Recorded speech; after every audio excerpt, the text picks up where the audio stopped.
Good morning, everyone. My topic today is to talk about why the drinking age should not be lowered from 21 to 18 years of age. First off, I want to talk about, I have an aunt who's very close and dear to my heart. I've attended all kinds of alcohol treatments programs with her. She just refused to stop drinking. Even after the doctors told her that she's going to die from liver disease, she continues to drink. And I always wondered to myself, why do she drink? Why? Even after they told her she's going to die. I just didn't understand. I attended, for my own sanity, I attended Al-Anon programs that helped me understand why an alcoholic would drink. And even though she's beyond the age that's listed here, the age drinking limits from 21 to 18, it's still alcoholism and it still causes fatalities.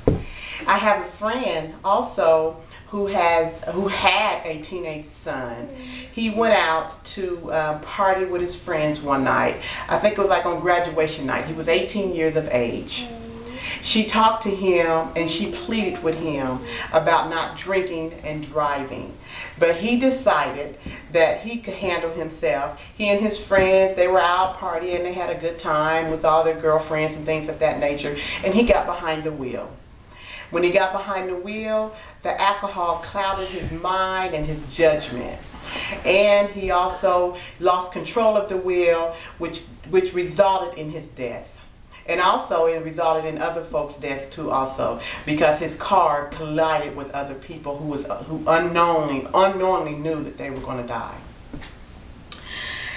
My argument against lowering the drinking age is during the Vietnam era, 29 states lowered the drinking age to 18.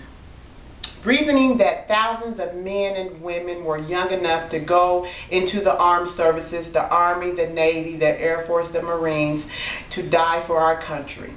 So they decided, why not let them drink at age 18? Within a short time of lowering the drinking age, it resulted a significant increase in alcohol-related traffic fatalities. Based on the Center for Disease Control and Prevention, the studies found that lowering the minimum drinking age to 18 increases fatalities by 10%.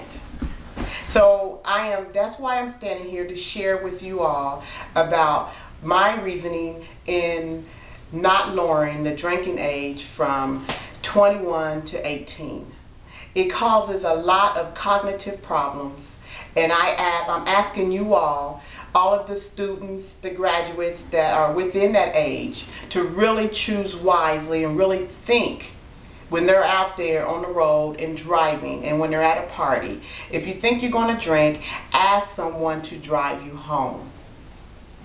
The National Highway Traffic Safety Administration says that laws setting the drinking age at 21 have cut traffic fatalities involving drivers ages 18 to 20 by 13%. That's an awesome review. It saved 19,000 lives. So I'm standing here and I'm pleading with all you 18 and 20 years old, please choose wisely. Think before you get behind the wheel.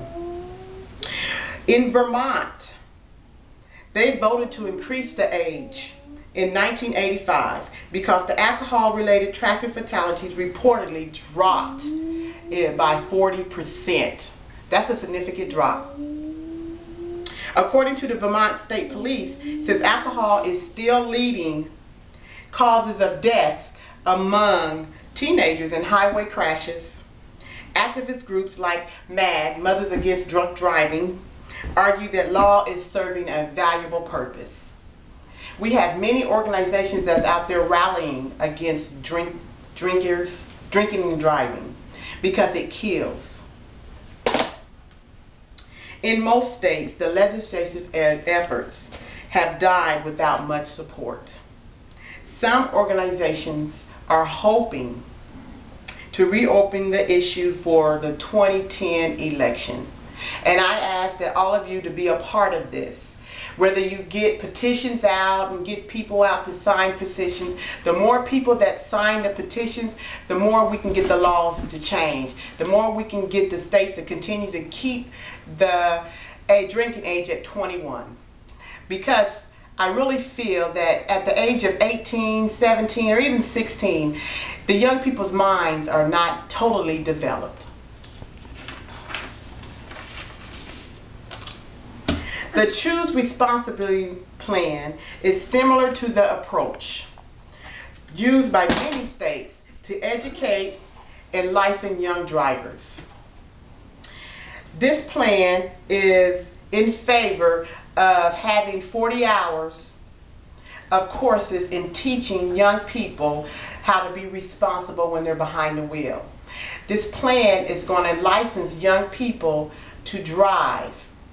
They're going to have to sign a waiver not to drink and drive.